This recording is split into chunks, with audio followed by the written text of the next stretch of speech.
Hi, I'm Stevie Mack, and you're watching another episode of Stevie's Plate. David TATMAN is a hard worker. David is an agriculturalist whose bond with the land is as strong as it is purist. David is also a biodynamic advocate, and when he's not transporting his vegetables across Victoria and vending them at farmers markets, you'll find him on the land, working from dusk till dawn, 7 days a week. Welcome to David's Plate and his self-confessed stubborn role as an organic farmer.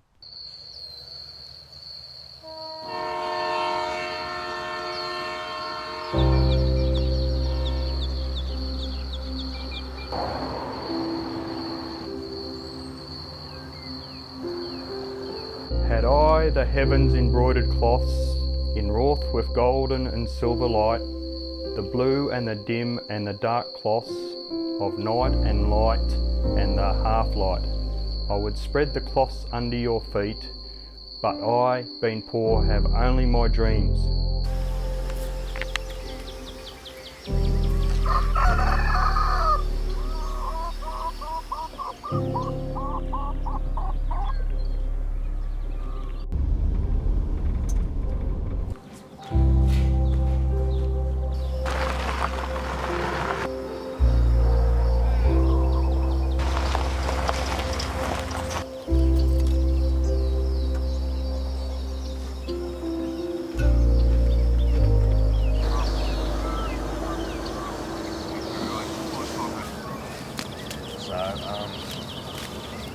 Probably around the plants, just give them a quick weed.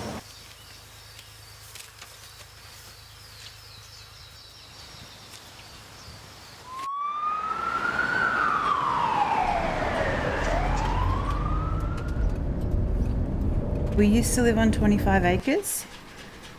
We had just about every animal you can think of except for cows.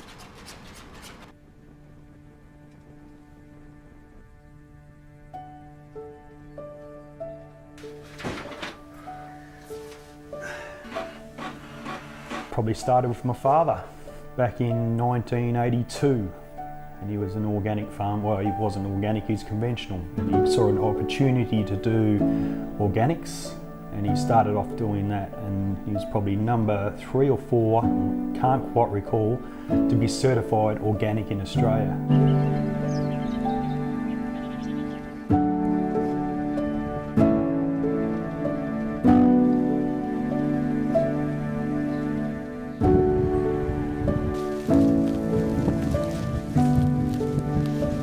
I live in Ballarat. I have a partner. My partner has 4 children. I have my nephew living with me, and we're possibly going to have another 1 or 2 on the way. Well, we've been buying from them for years now. We've been going to the Talbot market. Before that, they were at a local market. Yeah, that's see their right. stuff, and it was always seasonal, and they have different things like the heritage carrots and the purple carrots, those sorts of things, bok choy and things that you were getting, everything was in season.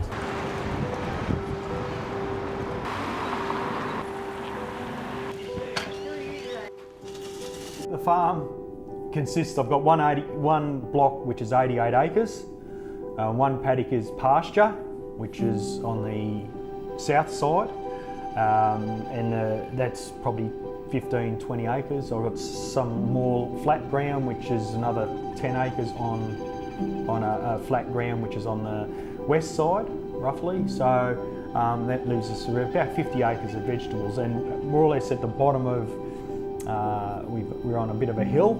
So, and at the bottom of the hill we've got our dam, which is our watering, which we use overhead sprinklers on about 10 acres, and then the rest of the planting or the crops are grown with drip irrigation, which I find's the bee's knees.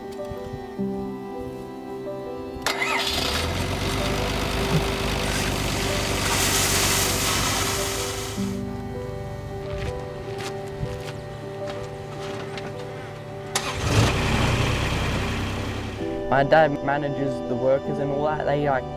He sort of sorts them out in the morning and they do their thing, and then my dad does his thing and it's all sorted out.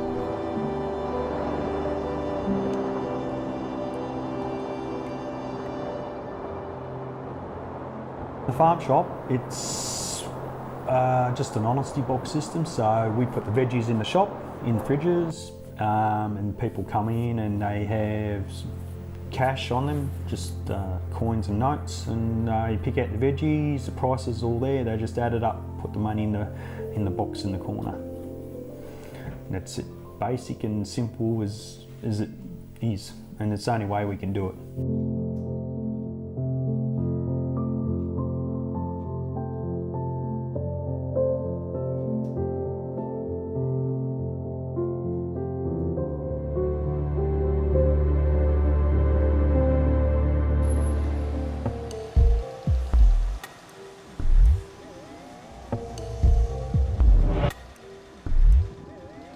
The colours are different, the texture and the flavour of the vegetables are different. I grew up with mum and dad growing their own veggies, and to me it's more like that. It's not as shiny as the stuff in the supermarket, but it's got more flavour, it lasts longer. It doesn't seem to break down as quickly in the fridge as supermarket veggies. But it's really the flavour and the things you can do with it. You can eat them raw as much as cooked, and it's really enjoyable. They're really good quality. It's a real treat sometimes to go out to the farm. You don't know what you're going to get because it's not like a supermarket where they've got most vegetables year round. I want to be like a farmer like my dad, so just trying to like take over this farm and just do what he's doing, like doing all different types of vegetables and have some cows, maybe some sheep, then just grow vegetables and have a healthy life. It's definitely a lifestyle. It's not just a job. You come out here, you work hard in all the elements, rain, hail, shine, it can snow, it's cold, it's hot.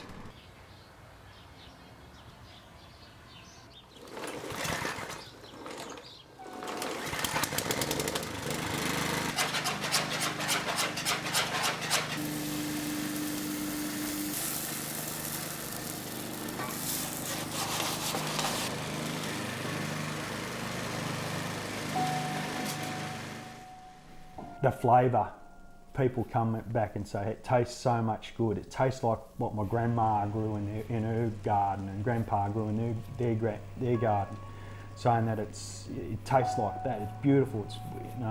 It's got flavour. So I'm thinking that if it's got flavour, obviously there's some more benefit to it than just flavour. And we make sure there's all the inputs that I get soil tests done, so I make sure everything's there that the plant need. When you get a really good crop of produce and it's even going better than you could imagine, and you tend to visit that a bit more often than another part of the farm where it's not so good. So yeah, there's certain places around the farm that the crop's really going great. You tend to you seem to gravitate towards that crop a little bit more because it's growing so well. So it really depends on the crop that goes in the ground and where it is. So there's no real spot on the farm that's my favourite, but if there's a good crop, I tend to migrate to that more often than the rest of the farm.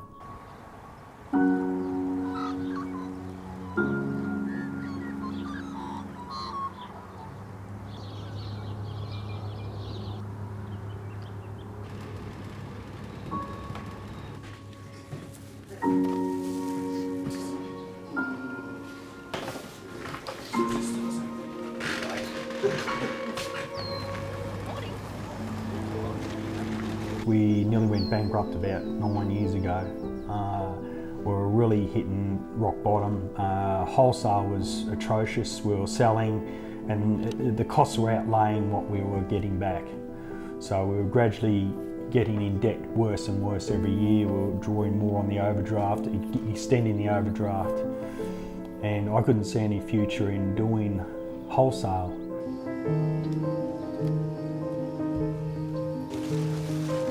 So we decided to do a little bit of do the farmers markets, and we found there's potential to do that.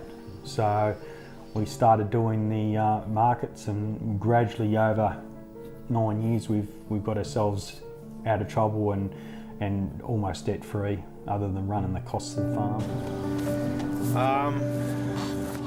Before you wander off, Mick, After those tomatoes are done, we'll get stuck into these beetroots. Yep. These are going to be pretty quick and easy because there's not a lot of weed in them. So these 2 box here. Yeah. Right, so that one's not too bad over there. This one's fairly weedy. But, I don't know whether to do them first. Wet.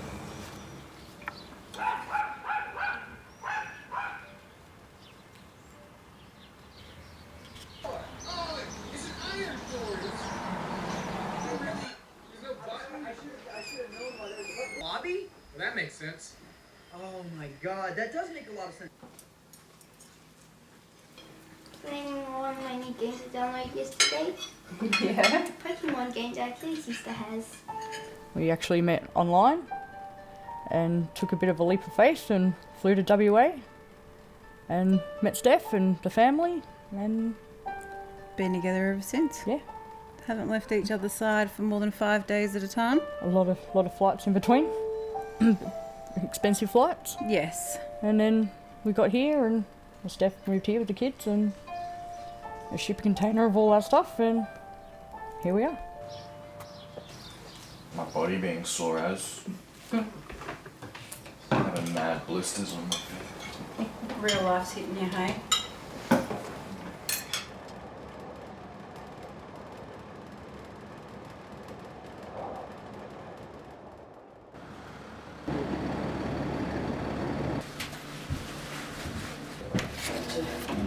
We started doing organic vegetables, and that part of that time it was sort of laughed at a little bit, and you know wasn't a sort of the hippie fringe sort of side of it. So people weren't into it as such.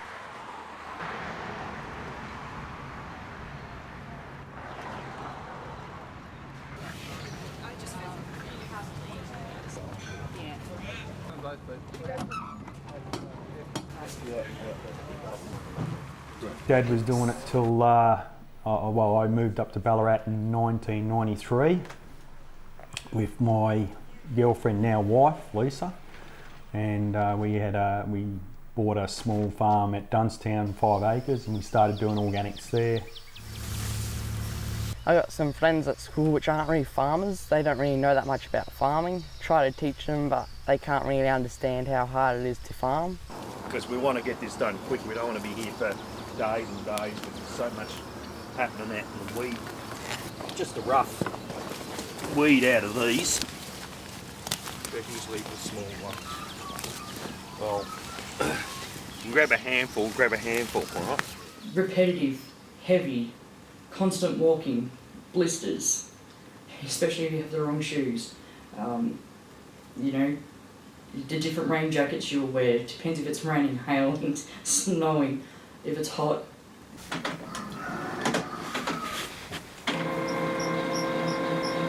You need to have stamina. You really, and you got to be stubborn. You got to have you got to keep going. You have on a farm, everything sort of can work well, and then you'll have days where things don't go so well, and then there's the urge to throw it up in the air and go, oh, I'll take the day off. Well, that doesn't happen. You just got to keep going, stumble on, get over that problem and keep going.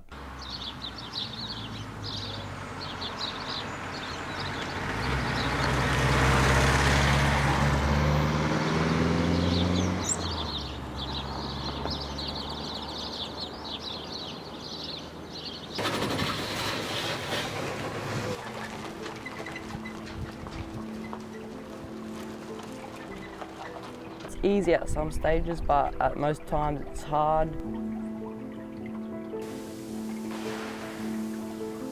At the end of the day, it's worth it. In the mornings, on the holidays, we have to get out, do weeding by hand, and basically do lots of jobs, trim trees, pick up stuff, drive tractors, which is fun, but also it's also hard.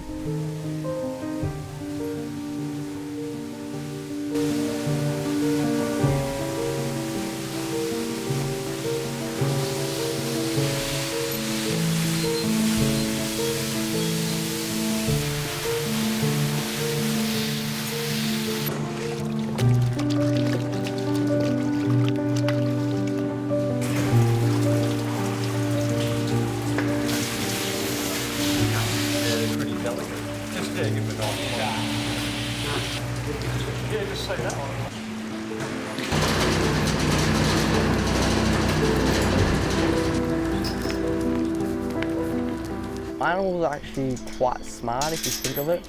Well, they're actually helpful on the farm here because we let them into the paddocks and all that, and they sort of eat up and then they do their stuff on the ground, and then it goes into the soil and it really helps us, but it also helps the animals as well. If you look back in the 50s and 60s before chemicals come on board, artificial fertilisers and all that, where was cancer? It was unheard of, virtually unheard of. Now it's everywhere, and I put it down to processed foods.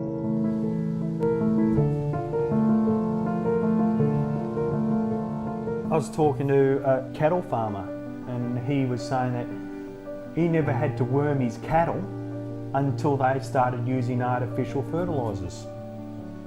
So when they started using artificial superphosphate on their pastures for the cattle, bang, they had to use a chemical to kill the worms in the cows. So isn't that saying something? So if it's an organic system, you don't have that sort of problem. And I've got cattle here. I don't worm my cattle. The cattle are the healthiest I've ever seen.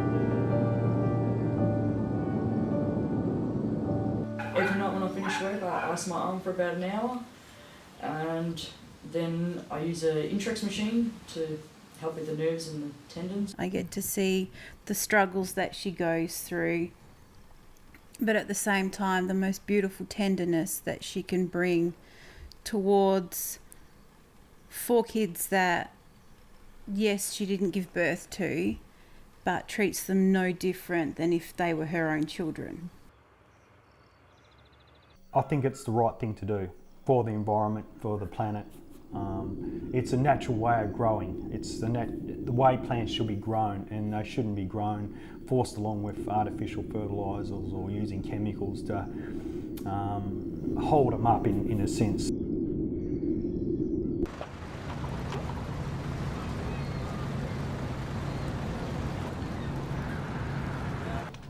The greatest satisfaction is growing something naturally, and it's, you know, there's no chemicals in it.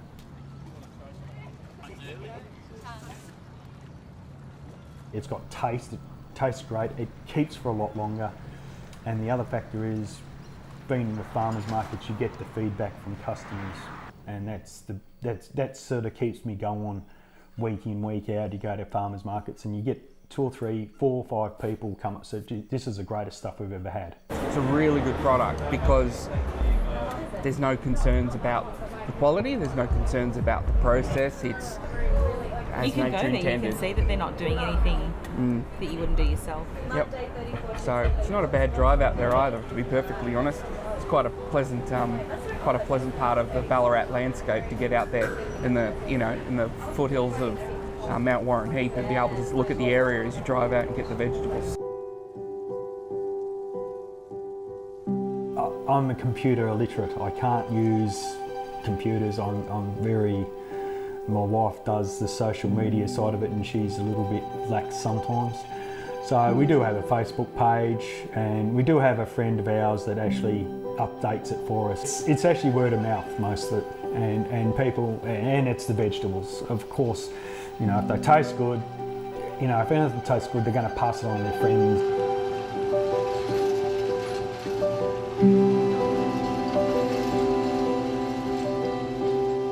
When Mel got the job at Spring Creek, I was absolutely tickled pink.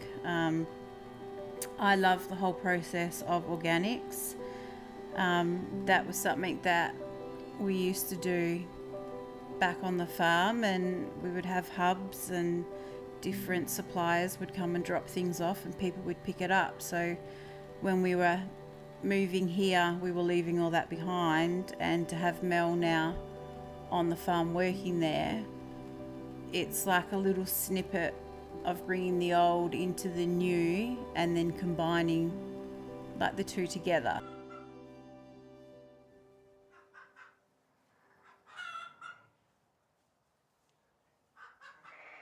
Having livestock in your organic system is what it used to be years ago, when you had ma and pa and everyone was at home. everyone had their, you know, you had chickens for eggs, you had cows for milking, and you had your vegetables. They integrated through their paddocks. So I've learnt over the last few years that putting cattle through the paddocks after, when we finish a crop, we put the cattle through, put electric fence up. They eat the residue, so they get rid of all the green foliage, poo back on the ground, and all the good bacteria from their poo goes in the soil and enhances all the bacteria in the soil. So it's one thing that you put fertiliser on the ground, it doesn't work unless you've got bacteria in the soil. So the more bacteria you've got in the soil, the more that fertiliser is changed into food for the plants. So fertiliser, you can put fertiliser on the plant, no bacteria, it's not going to do a damn thing. So you've got to have that bacteria in the soil. So the more bacteria you got in the soil, the better the plant's going to grow. And we found after, 5 years ago, I think I did this, after we put cattle for a paddock, we found that when we put a crop back in, why is it growing so much better? Things were growing much better, less weed, because the cattle will eat all the weed. And first thing they do is they go through and motor along and eat all the seed heads off the weeds. They love the seed heads. So obviously they're eating all the seed for next year, so there's less weeds in the system. The plants are getting the benefit of that bacteria in the soil, and it's such a good system. So we now, most areas will put the cattle back through, and they'll eat up the residues, and the ground's clean, so we use less tillage on the ground to get it right. So it's one of the things that you need to, I think, is essential for doing organic farming now, is having animals in your system of growing vegetables.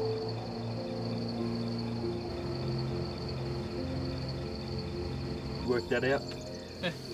Yeah.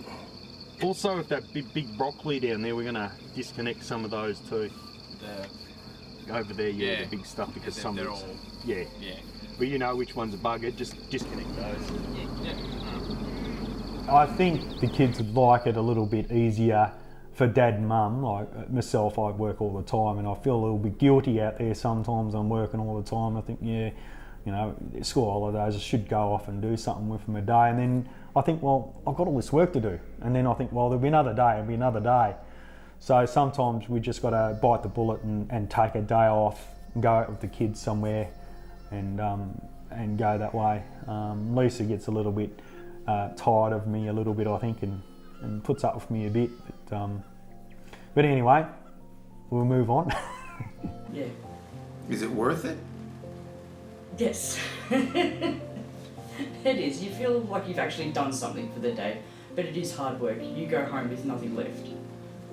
Is it worth it because it's organic, or is it more of a personal sort of It's sense more of of a achievement? personal sense of achievement, more of a challenge.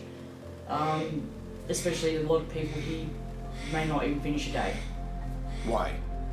I don't know. Some people will finish, they go onto the lunch break and they will never come back. Or they'll leave at the end of the day and you'll never see them again. Very few people actually, if they make it through a week or two, then you know they might stick.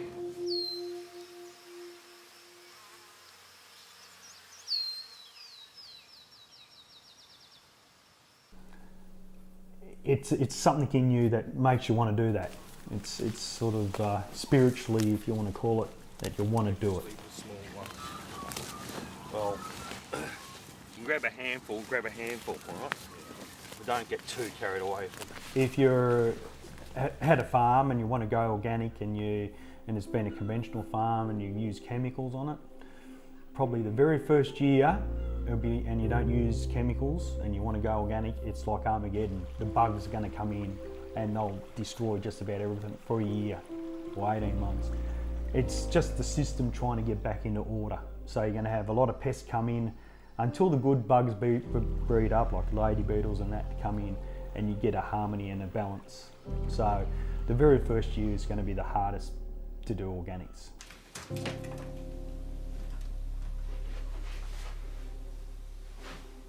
This year should be a pretty big year for us. Yeah. I think if I play my cards right, I think we're supposed to be getting engaged this year. And then... If you play your cards right. If I play your cards right. Obviously, we're just going to save up for IVF.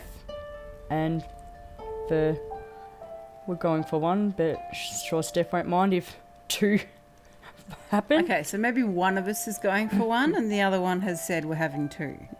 So we'll see how that goes. And a wedding. A wedding in the future. And obviously all the joys more children bring. Yeah. And well, we've got Travis, my nephew, living with us at the moment, and he turns 18 in the next couple of weeks, and becoming a young man and trying to get him his license and helping him with his independence for the future. And his schooling. And his schooling, so that's a big part of us wanting to help him achieve his dreams. But I think our biggest dream is getting back to the land, building our own house. And so we've been looking at property to get a couple of acres and create, I guess, our own little mini hobby farm, and for the kids to have the land and to have a real place called home that we have built and grown ourselves.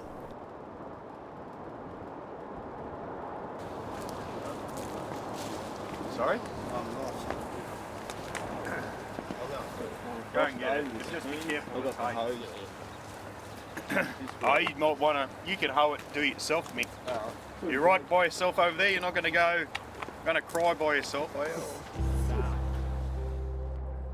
Charlie, my youngest, he's 13, he's pretty keen to get out and do something, and I've had him on the tractors doing some tractor work, and he'll mow the lawn, and he's continually asking, what can I do, Dad?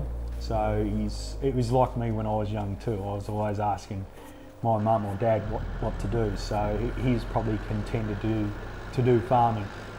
So he thinks a little bit too big though, because he's going for he wants to buy the big tractors and all that. And I thought, well, when you get your farm, you can buy your own tractors, because I said they're too expensive. Had I the heavens embroidered cloths, enwrought with golden and silver light, the blue and the dim and the dark cloths of night and light and the half-light, I would spread the cloths under your feet, but I, being poor, have only my dreams. I have spread my dreams under your feet. Tread softly, because you tread on my dreams.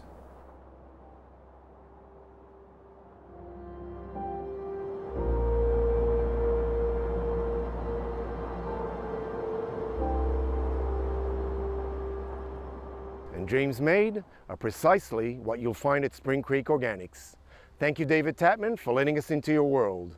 Until the next time, take care, and don't forget, it's never too late to change what's on your plate.